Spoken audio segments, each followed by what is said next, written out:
We love local and we love live local theater. How about a local small town theater taking on a huge challenge of the story of the Hunchback of Notre Dame? Why is it so challenging? Wes Grudsian of the Archbold Community Players joins us to explain. Good morning. Thanks for joining us today.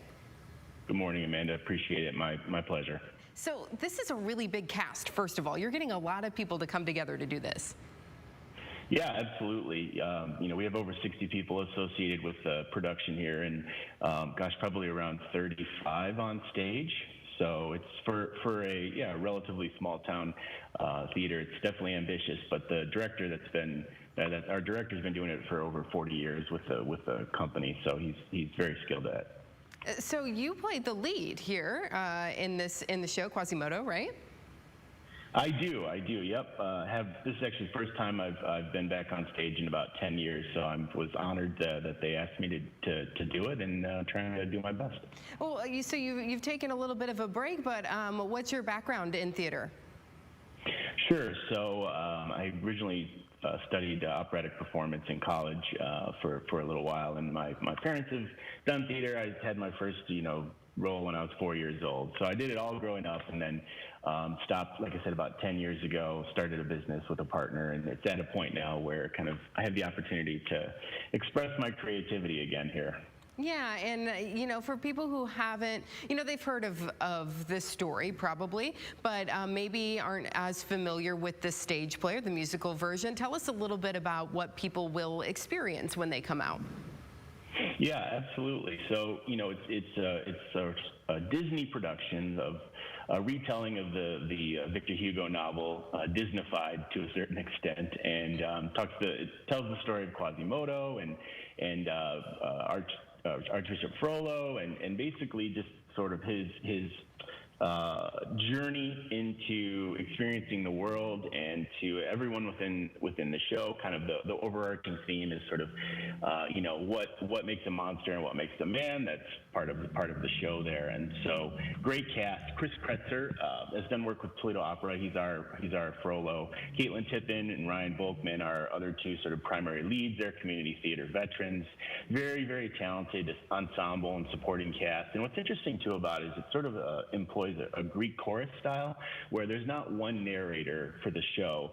Each individual in the chorus kind of has multiple lines that act as narration and move the story along. So it's really, really interactive, and the cast is to be very cohesive, and they do a great job at it. Everyone's pretty amazing. And the music is really powerful, isn't it? Oh, amazing. Yeah, I mean, there's obviously some of the classic. If you've seen the Disney version, the animated version, there's some songs that are obviously from there, like Out There, one of the songs I sing, and then there's just some absolutely gorgeous music. Hellfire, I think that one's from the movie as well. Chris does a great job with that. Most of the chorus and the choir, there's actually a choir that's also a part of this, about a 25-30 person choir. It's going to be a great show, and just want to really enjoy the opportunity to do it, and want to share that with folks. Yeah, for people who may not have been experiencing so much theater, especially the last few years, why is it so important to get into that theater and to just sit back and relax and enjoy the show?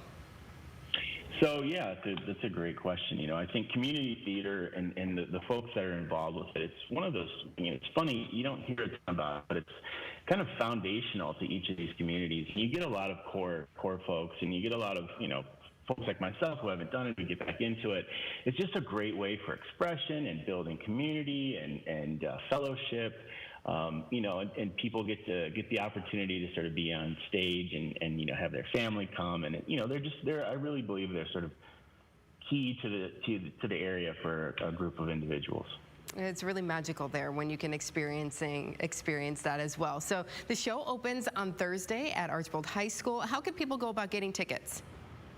Sure. So I believe you'll have some of the information on the website. It's a little old school still, where you have to call and reserve the ticket, but you don't actually have to pay over the phone. So I believe the ticket line's open from 6 to 8 or 6 to 8:30 each night. You can also just show up. There should be plenty of tickets. The theater is at Archbold High School, which is absolutely amazing. It's 660 seats, which is quite large for just a community theater like ours. And beautiful stage, beautiful flies, and just come on out, show up for it, and you can pay there, and you'll have a great time. It sounds like it. Wes, thank you for joining us this morning, and break a leg. My pleasure. Thanks so much. Have a great day. You too. We're going to take a little listen now of what you can experience at the show.